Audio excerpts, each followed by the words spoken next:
Hey, it's Super Demo Bros, the podcast about video game demos and the bros who love them. That's us, the Super Demo Bros. What up? My name is OMGesus, aka Jacob. Of course, I'm joined by two of the other Super Demo Bros. Unfortunately, Foxy Steve can't be here this time, but he'll be on the next one. But the people who are here, of course, today, we got Big Slice Gaming, aka Corey. What's up? How's it going? You ready to talk about some demos tonight? Sure am. Fuck yeah, bro. Also, Fuck yeah. YouTube doesn't like when you say fuck earlier into your video. Shit, you're right. So, or crap. fuck. Also, we got the singer bro below us. What's going on, Steven? How you doing? Not a whole lot. Just recovering from being sick. Excited to play some demos, but more on that in a second. Cool. Now you say fuck. Fuck. Okay, great. Shit. Just trying to make sure the algorithm puts us deep in the bowels of hell, of course. Of course, we are Super Demo Bros. We love playing video game demos. And if you've seen episodes before, you know about the spreadsheet. That's right. We're going to do a spreadsheet update every time we do an episode. I just want to give you guys an update on where we're at. So without further ado, let's check out the spreadsheet. So far 1,800 games now? That's right. Yeah, we're at slow pan.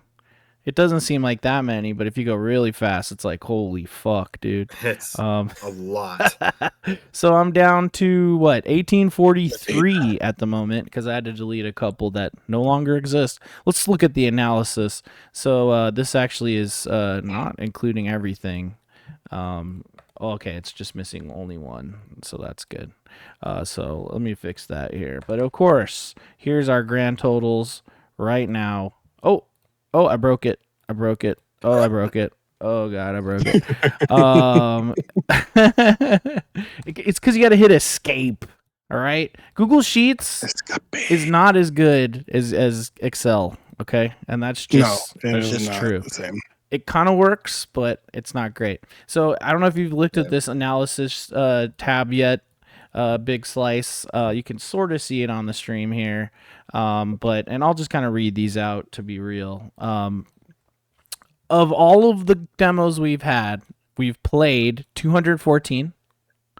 Okay, which doesn't include every single demo because again, there are some demos that disappeared off the face of the earth. Okay, but that means we have 1,628 demos to play, boys. So we better get cracking on that. Out of all the demos that we have, 34 are F rank, which means they're really weird. They seem so bad or weird that it goes all the way from bad all the way back up to good, and that we should try them out. I have an idea for F rank that we can maybe do one day. Okay. With just a rapid fire, play through all of them kind of thing as a group, right? Yeah. And then we can carousel them as and rotate them in okay, now your 1 minute on this F rank is up, go to the next one kind of thing, right? Well, I feel madness. So with the F rank ones, I feel like they are worth a fun stream. Yeah. Because they're so ridiculous looking. I feel like that's not a bad idea for E ranks. Now, here's the thing about E rank games. E-rank. The reason why I put them at I'm saying rank, but they're called hype, right? That's why, because it's not like we're not ranking them. It's just I see it and then I say how hyped am I? F being like the weirdest shit, but E is like almost not worthy of the spreadsheet. Right, so I feel like E ranks we are basically not playing. So I think that idea would be great for that, because they might be good, but they just kind of look a little amateurish. Sorry, don't mean to offend or anything, or we'll call it speed gaming. There's a match. I do like that, and then we got D rank, which to me looks like pretty good, but not on the level of a normal video game, normal video game quality. But then C and up, CBA, that's all games everyone should be trying out for sure. Absolutely. Obviously B and A are even better than normal. So that's at least explaining the hype thing. So yeah, we have 226 E's, 598 Ds, 651 Cs. Obviously, that's going to be the most. 228 Bs and only 105 As. So goes to show, the different qualities of demos on here. Looking at the categories, the highest category, of course, remains horror games, because motherfuckers like to make horror games left and right on Steam because they think they could just make a game completely dark and then put a ghost in there every once in a while and then they'll make $1 million. And it's like, it feels like there's a lot of low effort horror slop, if you will, out there. But there are great looking horror games too. But that's, to at least from my opinion, why there's so many horror games. There's also simulation games. You guys see how many simulation games? So many. You guys see how many goddamn simulation games there are out there? It's insane, and a lot of them look really, really bad. But then there's a lot of them also look good. So I don't know. And then you got action, which is a lot of your roguelikes. And then for some reason, strategy games is the fourth highest, but the lowest, real-time strategy, factory games, fighting games, and stealth games. So just talking to the devs out there, make more of those, okay? We have enough action.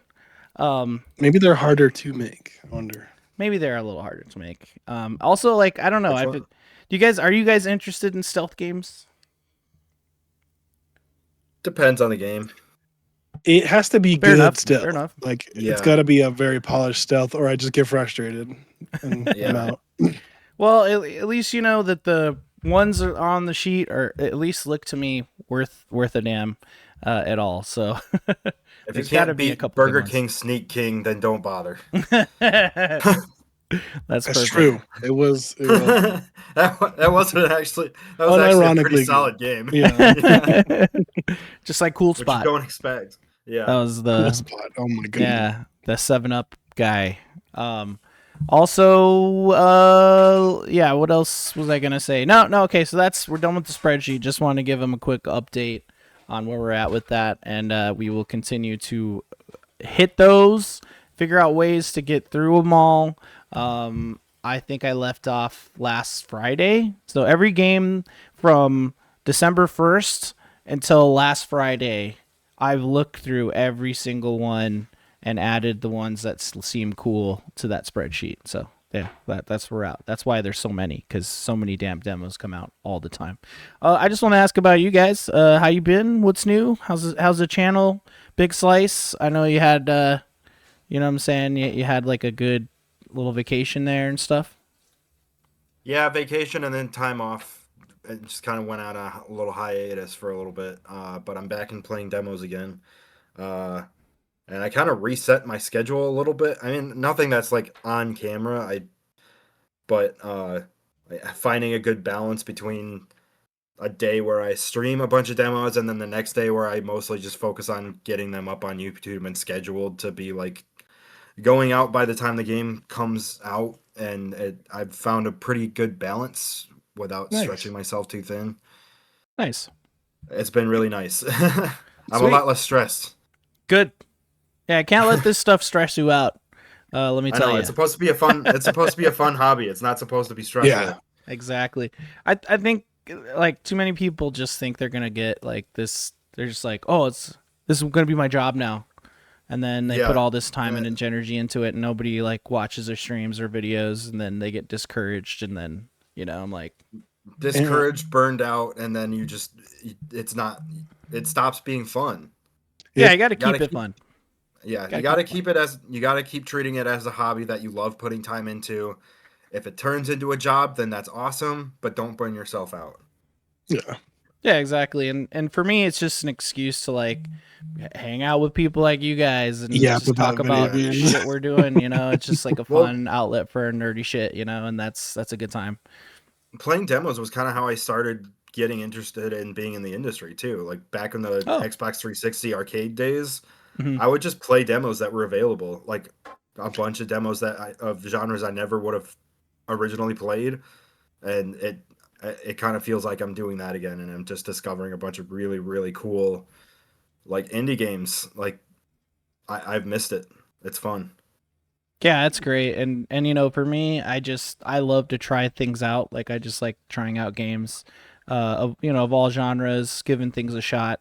And I just kind of like us being like an extra voice for the independent developer, like games that people would never hear about. Like a lot of these demos, you'll see 0 reviews, and you just assume like completely overlook stuff. So it's just cool to like dig in the well and dig out clams. You know what I'm saying? Some of them are rotten. There's a I don't remember what it was called. Tailside, a cafe game. Mm-hmm. But I saw them post on Blue Sky or Facebook saying that they've started digging into their savings to keep the development going. Yeah, that you pulled that up fast. I'm good at this, by the way. That they were dipping into their savings to keep the game going. Sweet. I remember seeing a trailer for this. Yeah, I remember seeing a trailer for this too. Yeah. And I think it deserves a lot more attention than it's been getting, just because it's genuinely a really neat game. But if it's just not getting, apparently it was getting a lot of wish lists, but it wasn't equaling a lot of purchases. Right.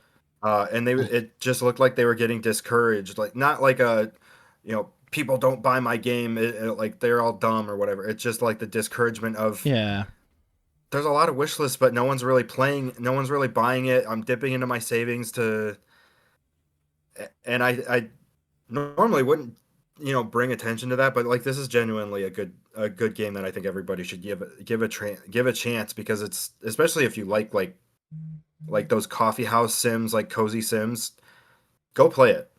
Hell yeah. It really is. It really is really cool. And it is an early access, so buying it and playing it helps fund the game. You can, give feedback on it while they're working on it. Like it really helps. Yeah. And then look, there's a couple bundles here, and even if you just want to try the game out for yourself, I mean, we're Super Demo Bros. We're always going to tell you, try the damn demo. It's right here. Yeah. Right here.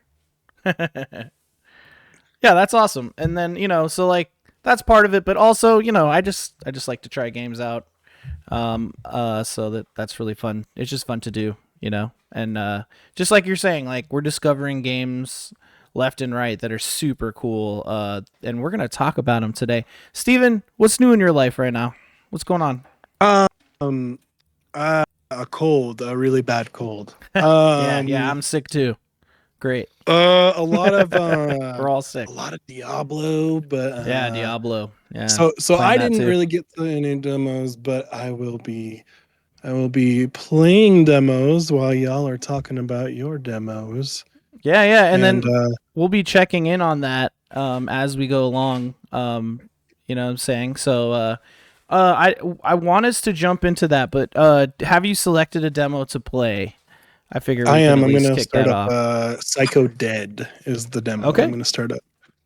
Awesome. So while he starts that up, and once I see it going, I'll kick over to it. But let's start with you, Big Slice. What's the first? This time, I think it's because it's just the two of us talking today. We'll just ping pong back and forth on the games that we're talking about. So, what's the first game you'd like to talk about today? Yeah, sure.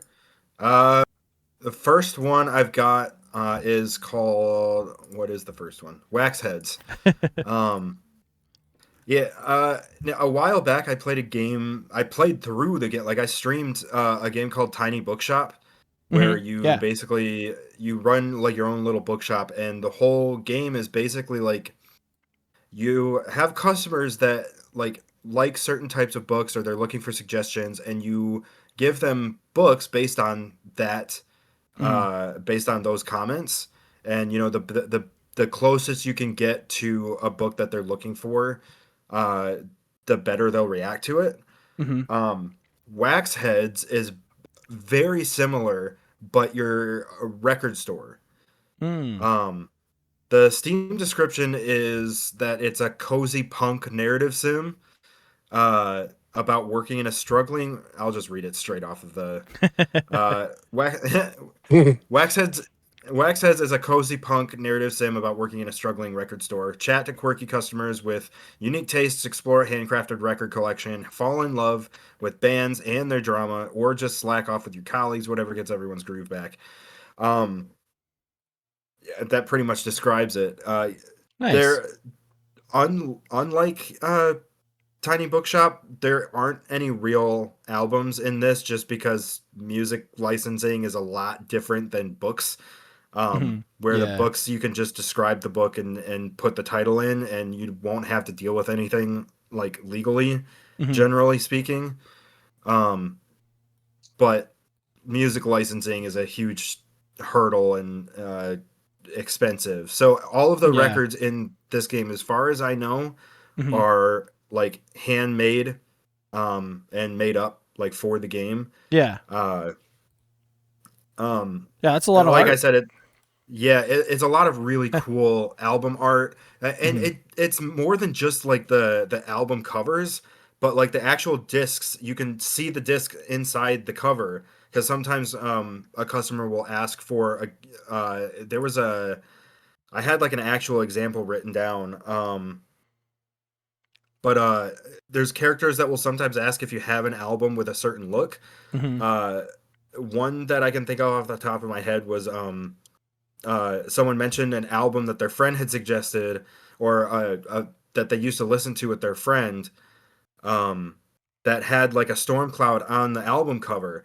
But when you go to investigate, you can't find any record with an album with a storm cloud on it.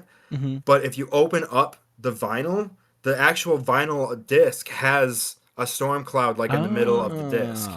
So like it encourages you to kind of have to go through and like look at what the albums actually look like. Nice. Which I think evokes like kind of what you do in real life too. You like to look at the actual album and look at the album cover and look at the album like discography on there, and and it's cool because it's like the overall narrative is the books, or not the bookstore, the album store is basically it's run by like a former famous band member. Oh wow. And like in the demo, some drama kind of starts between them and one of their former bandmates, and your main character kind of nerds out because they were a huge fan of that band. But the demo doesn't dig into that narrative too much, but it was enough to intrigue me to play more of it. Nice. But yeah, if you love like hanging out in record stores, like you gotta give this game a try. It's basically like, take a look over here. See, I'm downstairs as you can see, but this is our record player with all our records. Not all of them actually. I think some are upstairs too, but we got a lot of records down here.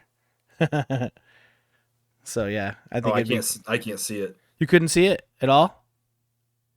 Oh, maybe I can't see it. I just see the OBS screen. Oh shit. Yeah, I was gonna say I see OBS. Your camera went dead. I clicked the wrong thing. I meant to stop studio mode. Anyway, I'll do it one more time. You can stare at my stairs. All right. Oh yeah. Oh, I dropped my screen. Oh, those are all album covers? No, that's all albums. Like all records. Oh, holy and that's crap. my record player with the little bookshelf speaker little setup. I'm screwing up my camera. What I'm looking at looks like an album cover, kinda. Yeah, kinda. He's over here playing Psycho Dead, as you can see.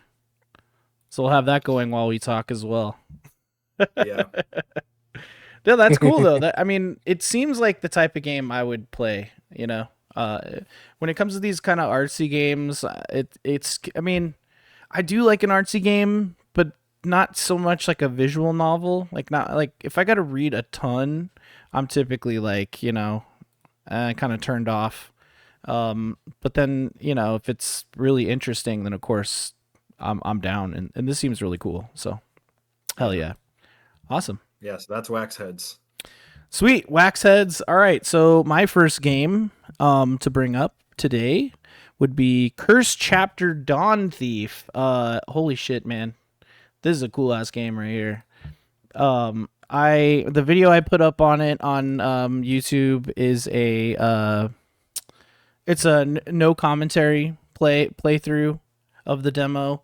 I do like to do that as well as the like sit there and talk into the mic or stream it or whatever. Just because there's so many damn demos, I can't stress it enough. So many goddamn demos for us to play.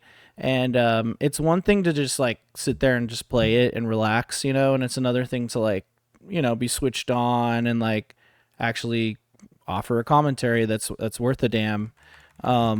So yeah, I do flip flop back and forth between the no commentary ones as well on my channel, and this is one of those. Not to mention like it's just all action, It's not me stopping to like talk about anything.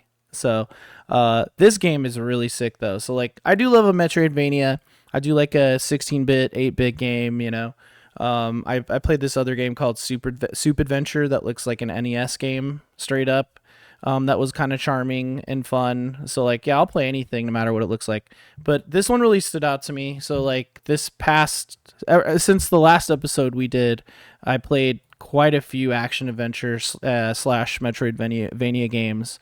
And there's this other one that's kind of similar, but this one really stood out because of how tight the controls were and how polished this all felt. Like right off the bat here, I was like, okay, this is kind of cool. But then you realize, that if you hold down and you jump pretty high. And so that's kind of fun. But then as you're going, like I accidentally figured out you could do this weird, it doesn't even tell you how to do this. I just did it by accident. But if you like jump and then slide a little bit, you could do this like side jump that launches you fucking far as fuck. And you could just clear so much. This is just me like realizing that and trying to replicate it. As you can see on my screen, you kind of look like Sonic the Hedgehog a little bit. Yeah, well, he's sort of like a Harlequin masked hooded guy. Hence the yeah. And so you are like a thief or whatever, but the main weapon in this game is this flail, which you'll be seeing in a second here. And that's when the game, like right here is where the game opens up. So you throw this flail at something and it like pulls you if it hits it, right? You could use it as a weapon. You could use it to shoot it at the ground to launch yourself forward. You could shoot it to launch toward a wall to kind of jump up. You shoot it like diagonally up at a wall and it launches you in the air. You could shoot it at the ceiling and it pulls you up and you could just hang. And just between those little mechanics, I was hooked. Not to mention like, as you can see here, there's these like wooden posts. I was trying to figure out how to get down there, but later on I realized like, you can just shoot it straight down and it'll like flatten them. And then there was like already some secrets where I was crawling in an area because I figured, I wonder how I get into this area. I can't figure it out. But it's right here. You smash those boxes and then I just decided to try to like crawl at the wall, and lo and behold, it was like an invisible wall. So it's just that unadulterated like platforming / action adventure, like Metroidvania shit that's happening in this game. That was just a joy to play. There it is. That I was talking about. It's just a joy to play from start to finish. Really loved it. It's kind of hardcore. If you die, you have to go all the way back to that like little save spot. But as you can see, it's like so mobile, dude. Like, but then I started falling in pits and shit. Point is, game is excellent, plays great, it's a lot of fun, and that's saying something because I end up playing a lot of games like this, and they all kind of are fun, but I need something to really stand out. We're gonna swap back to Steven's gameplay now too while I'm talking. It needs to stand out. It really does, because there's like we've been saying, like there's a lot of indie games out there. They're a dime a dozen. And once you start playing a shit ton of demos, you start to get kind of like, you start to see what the problems are with games sometimes, why games work and why they don't. When it comes to platformers and action games, it's really, to me, so all about the controls. Like the controls have to be nice. The jumps have to feel right.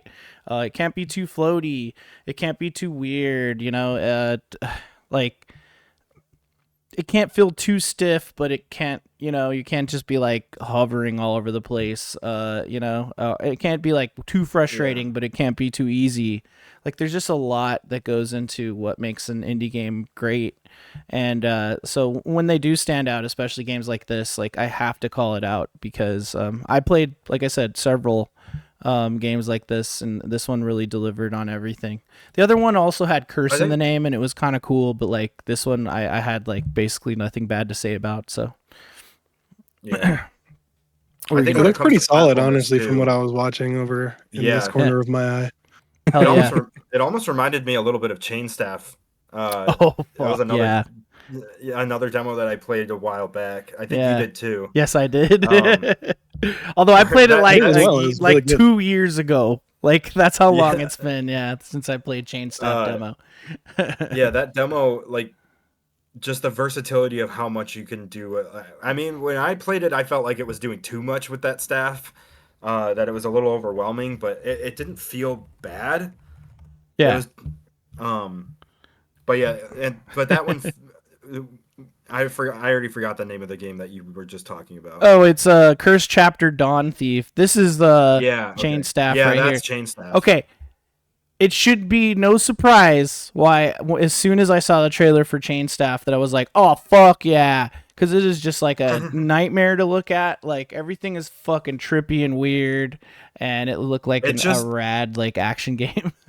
It just looks like a wild ride of, like, an old school action game. Yeah. Where it just does not give a shit how crazy it looks. Yeah. Like it's that looks really cool. It's so weird and cool, yeah. No, I might revisit it. I kind of have to buy this game as well. Like, we have to shout out Chain Staff. I like I said, I played it during, like when I do my big Next Fest things where I play like as many demos as I can. That's when I played it, is during one of those. I think it was like 2 years ago. And it looks like they've improved it actually since last time I tried it out. I don't know if this it does stand out. I don't know if that was like a newer version, or that if that demo was like a later version. It had to have been if you played it 2 years ago. I don't know why they had to the be same demo after 2 years. I know, for real. But yeah, that demo was definitely a lot more polished than probably what it was 2 years ago. But yeah, that one was cool too. Yeah, good times, man. So yeah, it's Cursed Chapter Dawnthief. I'll read my note too.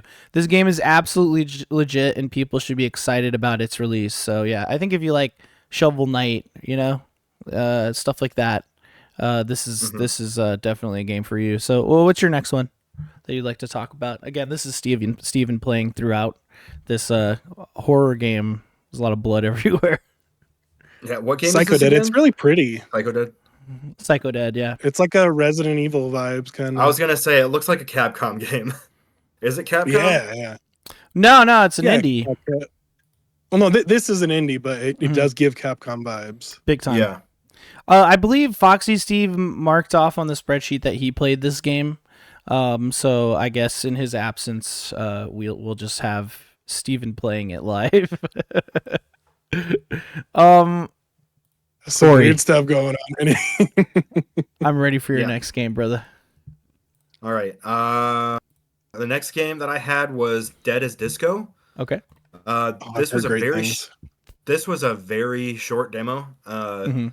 But the best way that I could describe it is it's a game that mixes the combat of Sifu with the rhythm of Hi-Fi Rush. Ooh, that sounds cool. It's pretty cool. Whoa.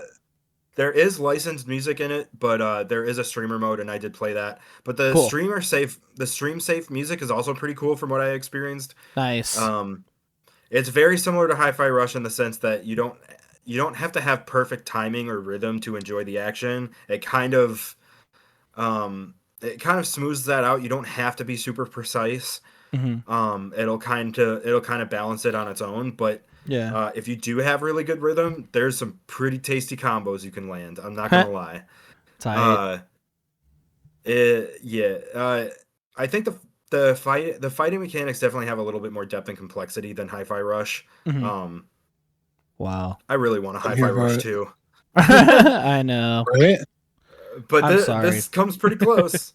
I mean, indies are really picking up the torch in a lot of ways with just so many games and shit. Like, I mean, okay, Star Fox was just announced. I'm stoked for Star Fox on Switch too. Yeah. But there are like 4 or 5 Star Foxes that have been, coming out or are about to come out on Steam that are indie games and also play and look pretty much like Star Fox and are cool, and it's awesome to see like just indie devs saying, you know what, I'm sick of waiting for this shit, or just being like totally inspired by like just something super awesome. You missed that. I saw that. One of them was Panzer Dragoon. I think they have like a spiritual successor to Panzer Dragoon, which I really loved.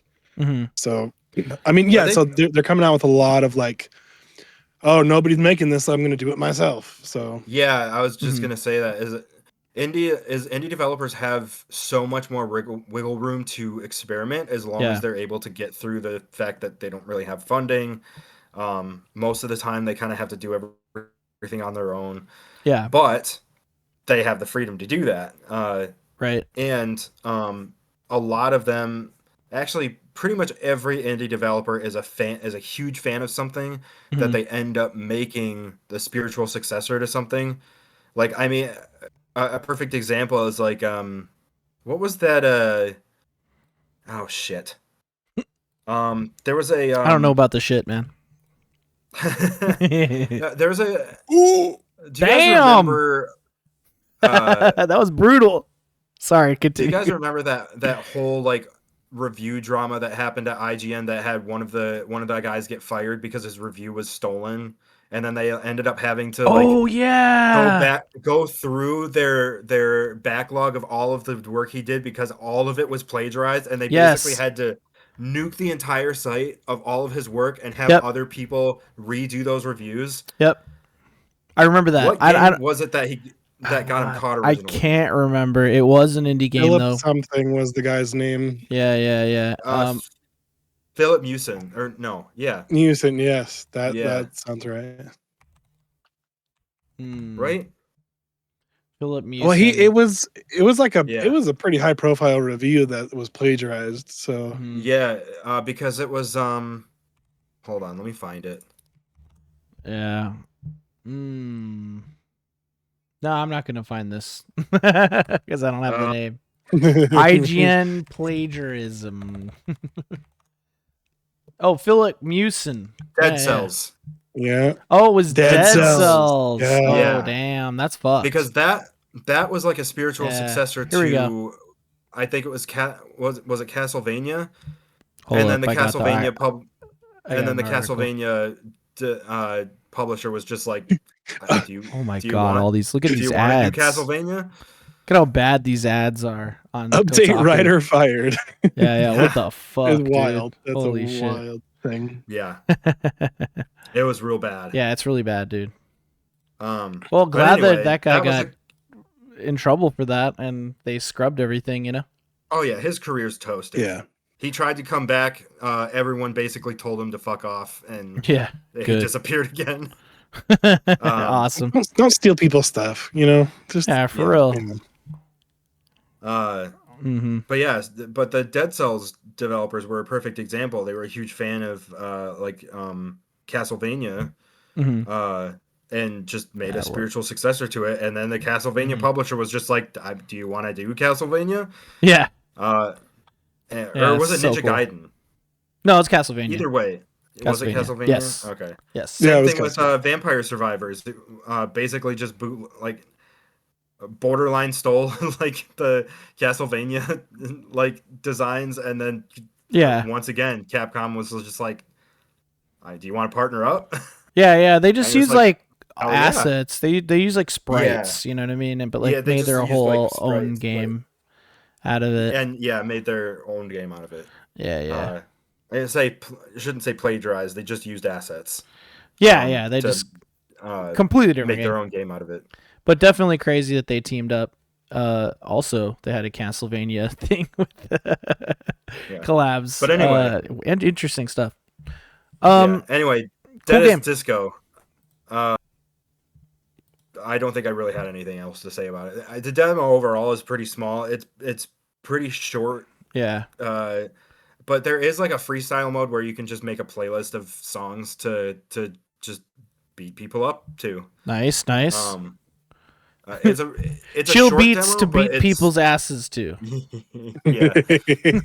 Like it's a small demo. There's not a lot in the demo other than like just mess around with the gameplay.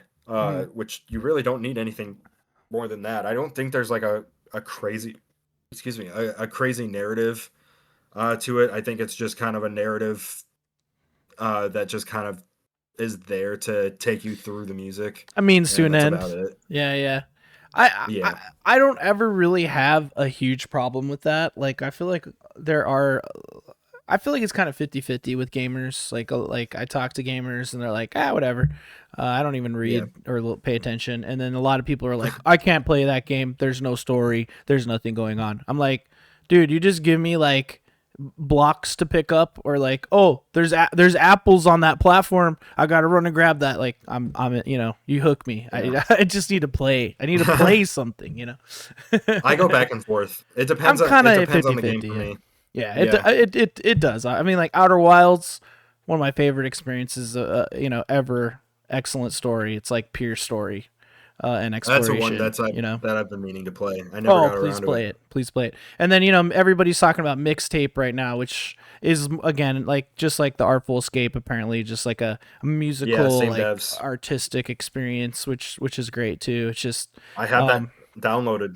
Mm-hmm. I'm looking forward to playing that. But like, like with Crimson Desert, it's like, okay, we all know the story isn't great, but like it's just set pieces and vibes, and like the game is just fun, and there are some cool story beats that are happening. It's just like, anyway, that's my whole thing is I'm not like, I don't need everything to be a 10. If it's all 0, then turn that shit off, uninstall.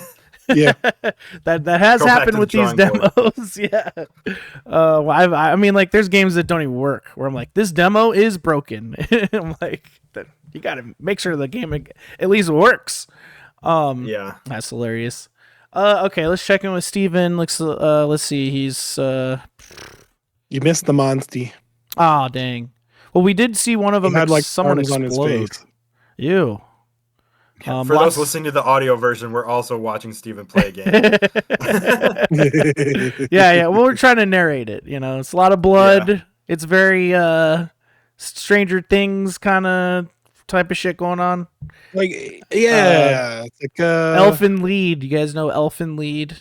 Oh, that was the OG. Yeah, that was the OG. Anyway. Next game I want to talk about today, I played on Sunday. I actually played both these games on Sunday, funny enough. It's called Akatori, another Metroidvania. Although I would say, I did keep saying Metroidvania for the other one. It's more of action-adventure. This is straight up Metroidvania. And I didn't know how to feel about this the first time I tried it out, but I was like really drunk and high when I did. And I couldn't really appreciate it. Or even get through it very far. Shoot. But then I actually played it on Sunday, and I was like, okay, at first there's not like, it's just simple, starts you with one ability, but then as you go along, it's tacking on more things. But I just thought, like, this is, to me, like a masterclass in how you make a demo, want someone to purchase the products, and that's why I feel like it was important to bring this game up.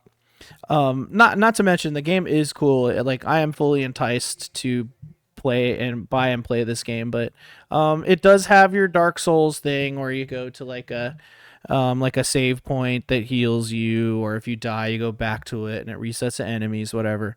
But it's still like got that Metroidvania thing going on. It has a story, of course. They're like shamans, or they're like people, like nature people, like druidic kind of society on this mountain. They're, I don't know really I forget what exactly is going on, but I know they're like harmonious with nature, but then bad shit's happening. Like Fern Gully? I mean, not so much, but it's like, I think she's like, has to do a trial or something, so you're going through it. But what I feel like in the demo they did right was like, you know, in a normal Metroidvania, it's going to take you a while to get your powers and unlock new abilities to be able to do, you know, go to other places and you know, and do all that. They kind of sped that up for the purpose of the demo. So I assume that playing the game will be different because you'll get to these points where it basically, like right here, you get to these like weird door things, and then it basically is saying like, oh, there was a bunch of other stuff that happened, but you don't get to see it right now. And then it like, but then we did this, and it like transports you to another like vertical slice of a level, and just sort of like explaining, like giving you like the shorthand of like, oh, we went through some adventures and stuff, and I ended up here, and then you end up like talking to this frog, and then you're fighting all these other weird creatures and monsters, and you know, you have the trader that can give you like potions or like give you like a damage bonus potion or whatever. But no, I just found it really intriguing. Like the game itself, the combat, the way it all moves and stuff. It felt, again, snappy, tight, fun to platform, fun to jump. You know, you're just kind of like figuring out how it all works and how to like handle all these challenges. There's like this down attack thing that like spawns these little spikes, I think, that pop up that I just kind of figured out on my own. There's like a dodge mechanic. I don't think there's a parry in this game, but there's definitely a dodge. But I mean, like art wise, it's really cool. The music was great. Like I said, like the level design is cool. Like the monsters look awesome. There's a moment where you're being chased by this big fish that was pretty intense. I didn't realize like if the fish touches you, you auto die, and that you need to like run away from him. And so there's like that kind of thing going on. So I feel like within the time of the demo, it took you through several vibes of the game. Like here would be the normal moments, kind of going through a level and figuring stuff out, unlocking abilities. Oh, here's a part where you're being chased by a monster and it's more of an action set piece. And oh, here's like a part where you're like fighting a bunch of enemies to unlock a door, or like, and then like here's a boss that you're gonna fight, you know. And I just felt like it was a little bit structured like Ori. Yeah, the Blind Forest. Yeah, I can definitely see the Ori influence, for sure. Yeah. Just I just had a fantastic time playing this game. I can't recommend it enough. Of course, I think I gave like a 9 out of 10 on our spreadsheet there. Yeah. It feels like a must play game if you like these type of games. And what was the last thing I was gonna say? I forget. It was cool. Wonderful times. You were saying that you liked how the demo was the presentation, right? Yeah. The presentation of the demo. Again, it was just like 10 out of 10. I feel like the way that they structured that entire experience is great, and I feel like more demos should be like that. Like I know that it's kind of a lot to like probably build out like another pseudo game out of a game, essentially. Rather than just saying like, here's a level, play, you know, good luck. But I feel like if you really want to get someone super interested, you have them go through like different aspects of what could happen, and you basically tease them, and you say like, you I'm sure you want to know what'll happen next, but you're gonna have to buy the game. Yeah, and like it did a really good job at doing that. So Planet of Lana 2 kind of did that with its demo too, where it just kind of it puts you like not really in Act 2, but like close to the end of Act 1, where like the game has really gotten going. Mm-hmm. And I think what this one did was show you the beginning of the game, and then give you a little synopsis of what's happening next, and then puts you in a situation where you're using. That's a lot of gore. Holy shit.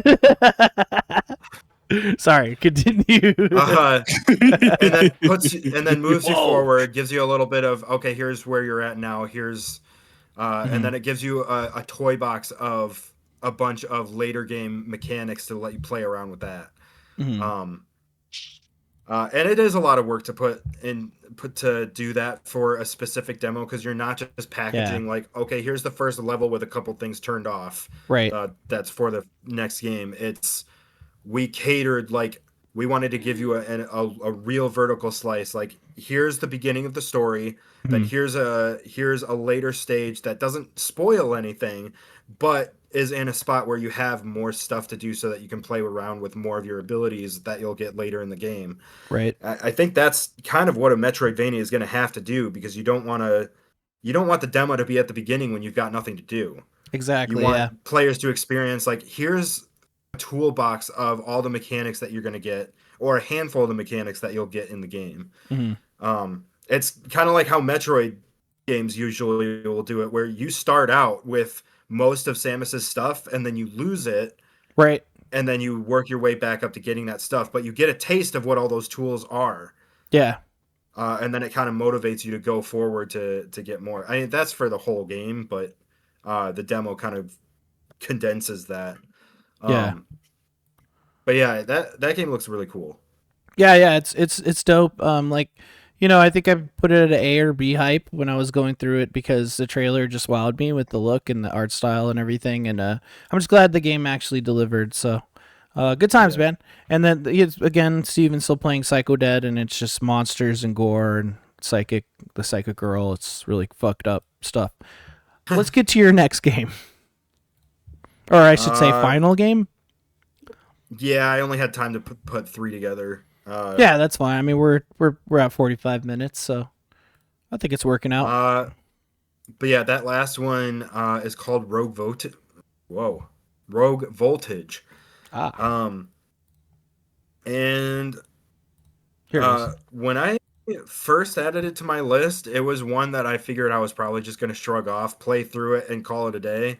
It did not turn out that way. Okay. I wasn't sure how much I was going to like it. I was certain I would, like I said, I would just shrug it off.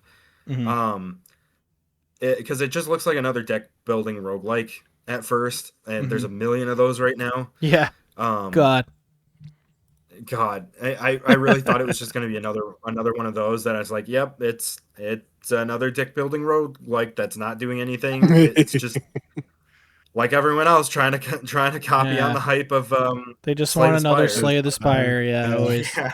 Yep. This one's pretty unique though. Yeah, this does not look like a deck builder at all right here. I like that. It's structurally it is, but instead of playing cards, you get components. Okay. You're basically building out like an an electrical box or a power box with components that you get instead of cards, that each have like inputs and outputs that you connect to different things in like a little box. Yeah. And those connect to like different moves. Like you could have like a component that attacks an enemy. You have a component that, like, there was a good example of that I had that I had a setup where I had a power source with 2 outputs. And I was able to connect one to a component that increased gravity on an enemy, which either speeds up or slows enemies down. If you increase gravity, they end up slower, so like their turn might end up later than your next character. Oh shit. So I had a power source with those 2 outputs. I connected one to one that increased that gravity, one that attacked him. And since I slowed him down that first time, my other character was able to jump in and do the same thing. Whoa. But is it this one right here? Did I find the right spot? Maybe not. Maybe.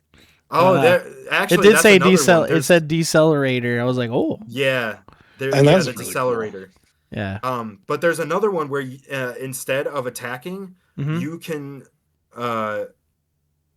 charge a battery that stores power, and then you can connect that battery to an attack in a later turn, and you'll do more damage.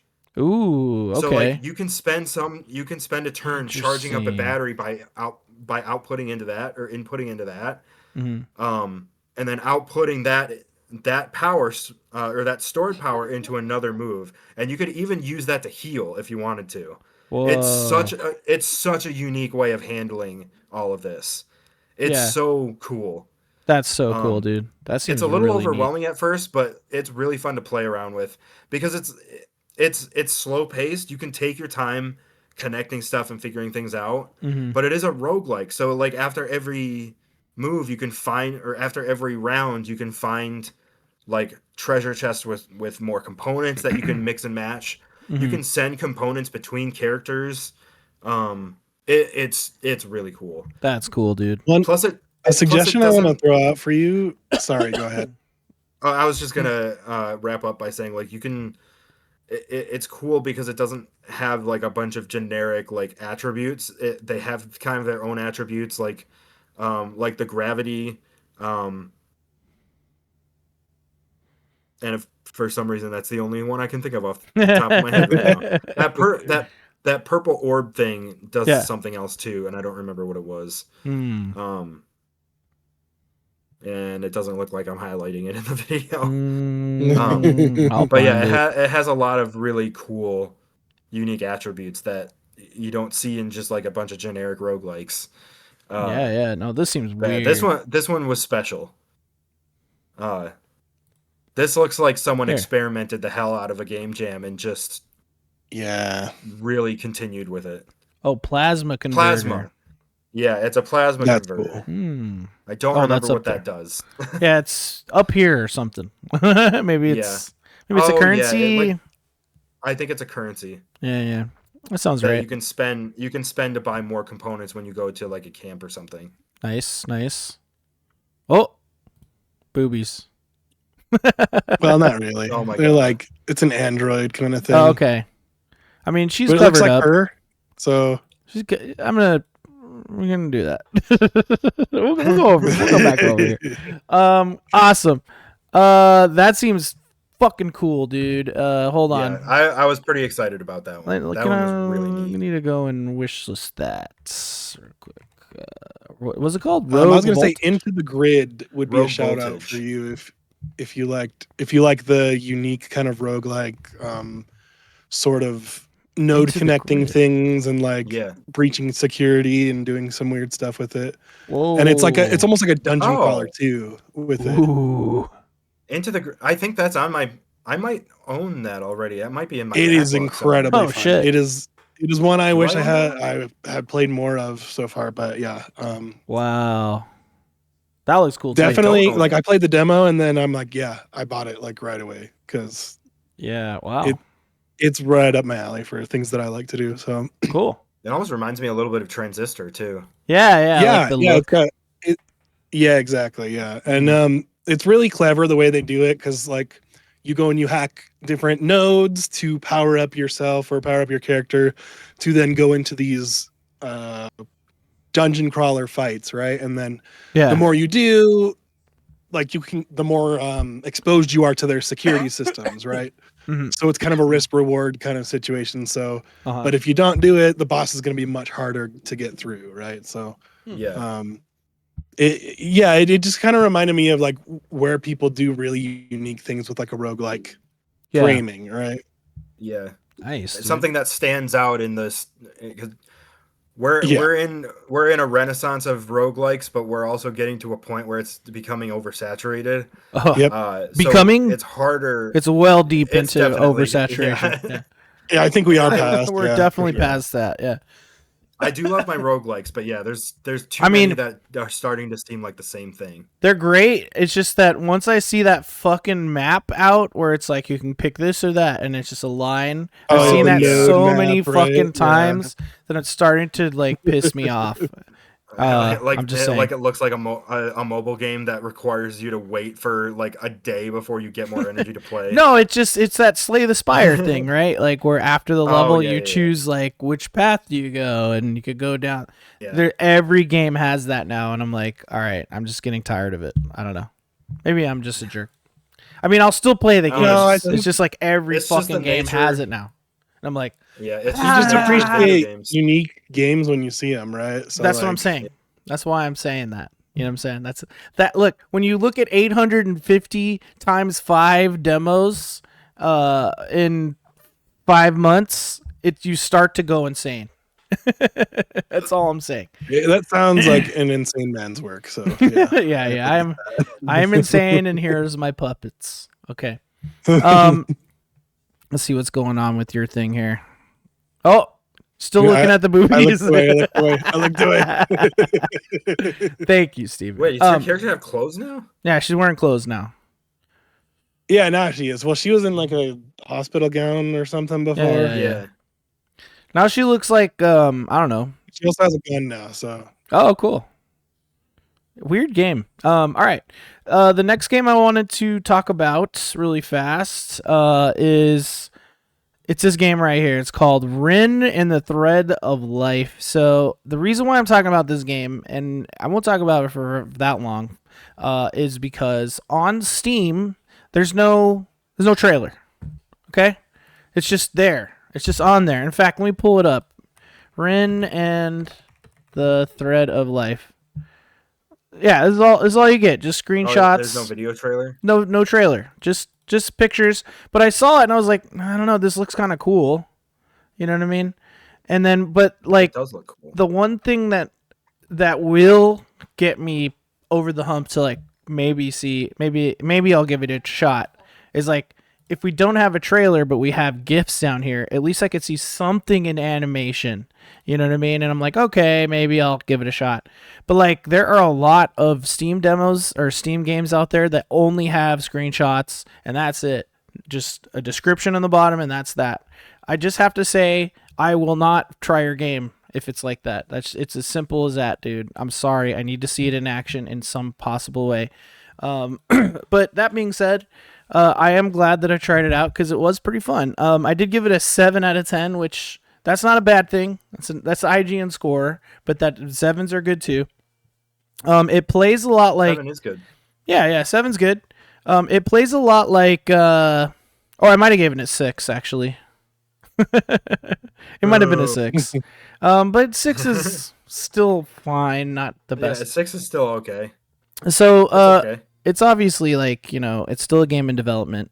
So there's a little weirdness here and there, but the game itself does play like Kingdom Hearts. It kind of feels like it, the way that it's structured, the way that you the buttons you're pressing, the way that you move and jump and attack and everything. But it's got this like spooky veneer. Like you got like scissors as a weapon, has something to do with hair cutting. But then you're like someone saw Edward Scissorhands and they wanted to make a game. Yeah, something like that. But then it's also sort of like Tim Burton-y. Everyone's sort of like a Frankenstein's monster type of character. But in the demo, you are fighting a lot of chess pieces. It has that thing where like if you hit them enough, a little icon will show up, as you can see, and then you press another button to do like a finishing move. Stun counter. Yeah. But then there's like only 2 animations. And then what I've noticed is that it's just easier just to kill them and not fucking do the animation at all. Because I think it gives you something. I'm not sure. So it was like, like overall, like kind of fun. I really like the art. The art direction to me is like the reason for the season. I like games like this. So of course I'm a sucker. So like I enjoyed my time with it. It just feels like it needs more time in the oven to cook.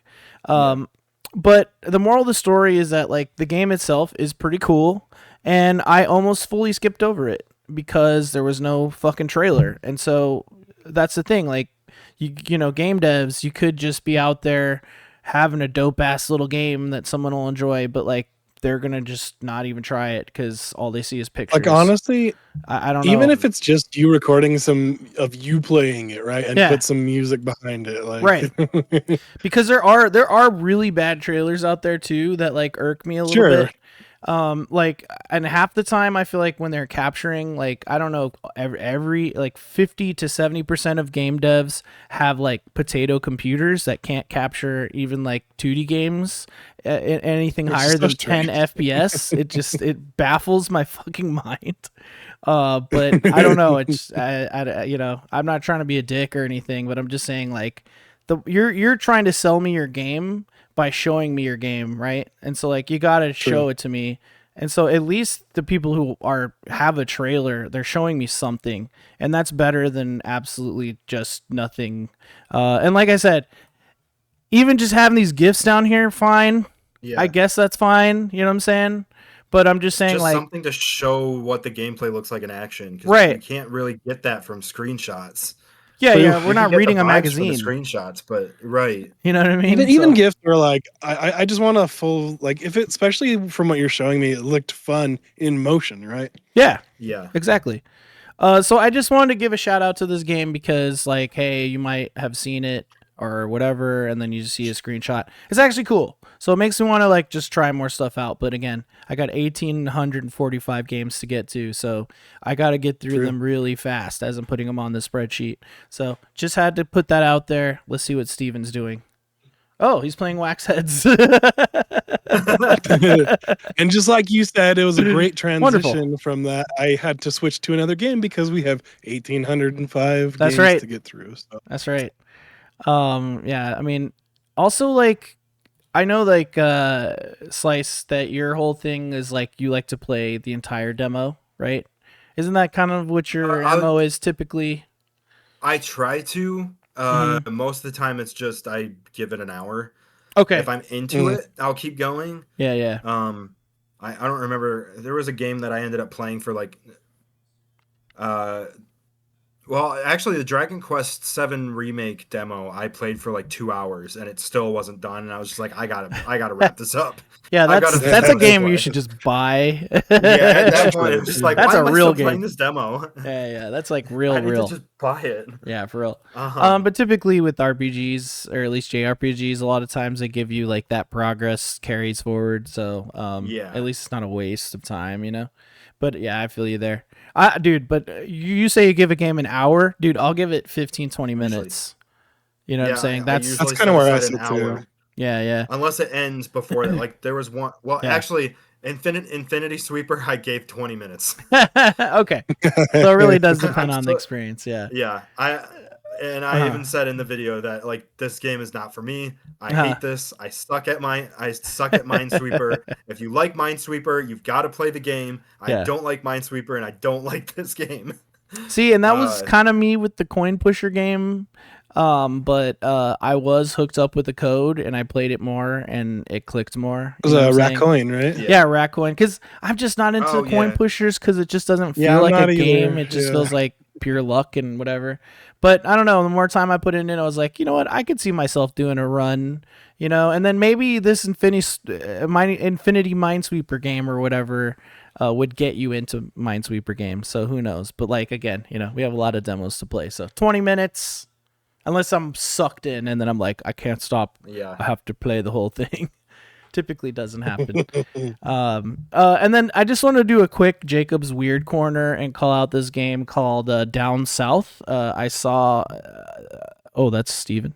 I saw a trailer and it looked really fucked up, and it's like really gross art style, but kind of plays like Wario, like that Wario 2D platformer game where you like run through and smash everything. Oh yeah.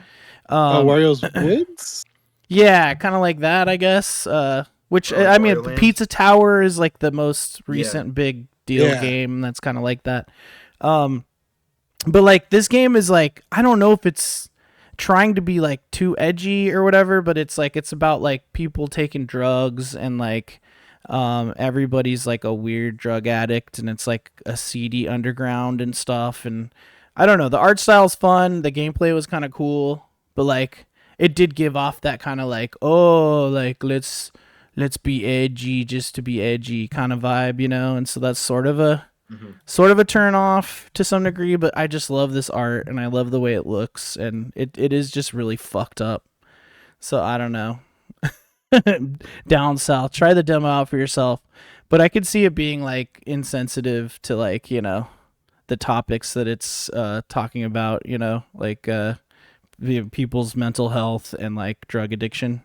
But apparently it does give you like choices or whatever, and depending on the choice you make, it'll like change the game, and so that's kind of interesting. But like at this very beginning part, this dude's like, they ask if you want to push him off the edge or not push him off the edge. He'll push you off the edge anyway, and then you fall into this pit, and then it's like, do you want to like get injected with drugs or not? But then it like then you can, and then after it injects you, you can keep like asking it to inject more and more. I don't really know what the outcome is, but I'm just saying, like, weird ass game. Had to call out that I played it. I don't know what the fuck's going on with this game, but like, I'm really captivated by the pixel art and the look of it, and the gameplay was fun. Yeah. So I don't know. The character animations were really fluid. I kind of liked it. I know, that's the thing. So like, I'm like, I don't know, like I'm really torn on that one, but it's definitely worthy of a Jacob's Weird Corner. So had to throw that out there. Steven, real quick, how did you enjoy the game you were playing a second ago, Psycho Dead? That's not what this is anymore. So Psycho Dead I wanted to keep playing. Okay. But I recognized that I had to get to the other game that I was going to play at some point. So yeah, I think it's just shy of being Resident Evil polish, which is high praise for like a small indie thing. So like, you know, like obviously they're a small team and they don't have the kind of budget for the same kind of artists and tech that Capcom does, but yeah, for what they're going for, I'm interested in the story. They've got some cool control kind of powers. Like she's got psychokinesis, or I think they call it. One of them is you crush rocks. One of them you pick up things and throw them. One of them you can like barrier up against bullets and then reflect them back at the things. Nice. But you only have so much, and you have to use your inhalers wisely. They're like psycho inhalers, like chemicals you inhale. To be able to use these powers. And they're very limited in the like normal mode, I suppose, because there was different difficulties on it. So you have to kind of resource management. Like, do I really want to kill this guy, or can I just kind of run away like through this thing or whatever? And there was a guy with a chainsaw for an arm, and that was a little scary. Nice. Reminded me of Mr. X a little bit. So yeah, definite Resident Evil vibes. So there you go. We even got Steven on a game, even though he didn't play any demos. Right. But and you got to see it. There you go. So that's a brand new thing that we've done on this. Maybe we'll do that from time to time. Awesome. Well, this was a lot of fun. You guys have any final thoughts on any of the stuff we talked about today? You know, any of the games, any other like quick shout outs you guys want to throw out there? Anything? There was. Oh, I guess this kind of counts. It's not really on your list, but I skipped over Let's Go Pikachu and Eevee, right? Because I was like, oh, that's kind of lame. I don't want that. But then I played. I'm like, oh, okay, I'll try the demo, and they have a demo. So, and I was like, damn, I want to keep playing. I want to keep playing other demos. So, nice. Just the way they did it was really cool and faithful to the original, but with new innovations that made me like excited and want to play more. The idea for that one was that you just try to like throw Pokeballs. Yeah, and everything, you just right? throw it. Yeah. Kind of almost like Seemed Go, fun. where you're flicking it, but you do it with the Joy-Con. So that's cool. Nice. I mean, that's a demo. That's a demo. Yeah. The games don't have to not be out for us to play them. You know what I mean? It's true. Oh, yeah, but it was one that I would have passed over, but because it had a demo is kind of what I was getting at. Like, nice. I may buy it soon, you know, kind of thing. There you go. That's why the Super Demo Bros say play demos. You might find your next favorite game. And also, you know, we're recommending all sorts of games you could try out, of course. Yeah. Do you got any other closing thoughts, Corey? Well, there's one that you and I talked about briefly before the show, Alabaster Dawn. Oh, yeah, definitely. Yeah. I played the shit out of that demo, and I really want to play it. It's in early access. It's a Zelda-like from the makers of Crosscode, which I hadn't heard of before. Oh, Crosscode. But I guess it was pretty.